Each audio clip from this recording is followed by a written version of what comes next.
howlgalkani oo lagula dagaalamayo haraadiga maleeshiyada kooxda Al-Shabaab ayaa ciidamada qalabka sida waxay ka sameeyeen inta u dhaxaysa degmooyinka Beledweyne, Matabaan iyo Maxaas ee gobolka Hiiraan. maleeshiyad ka tirsan kooxda Al-Shabaab ayaa bilaabay inay jid ku istaagaan ganacsiga dadweynaha isla markaana lacag baad ay ka qaadaan.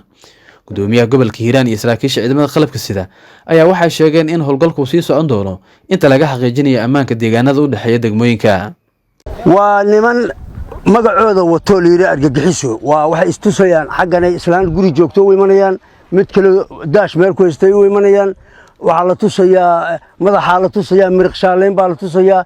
dadkii waxay aaminayaan in buuraha ay iyagu isleeyihiin.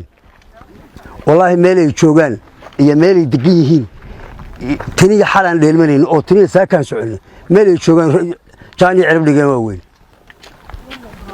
waxaanu tagnay deegaamo ay maalin la weed shalay waxay taamo garanayeen ilmo yaryar iyo wax ku afduubeen. nimankaasi marka warkoodu annaga waa naga kooban yahay. inta marxaladan lagu jiro oo ay ummadda Soomaaliyeed ee masaakiinta eeg magaalada Beledweyne kiiska bariisu $18, $19, $20, ayuu ahaa.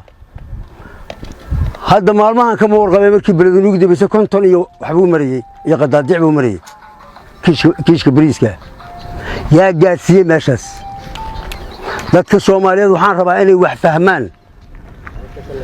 war waxbarasho idiima ogola, oo caafimaad idiima ogola, oo nolol idiima ogola, oo idiin xirmayaan, marna idiin xirmayaan, oo waa arxan laawayaal. mar hadday intaasoo maaddo ku sifoobeen, waa kaan karana waa in la gooyo. buuraha intan garanaya dhulka dee jiracle iyo maxay geel wanaajiye meelada dhulkaasaanu soo marnay. meel ay joogaan iyo meel ay jaani cirib dhigeen maanaan arag.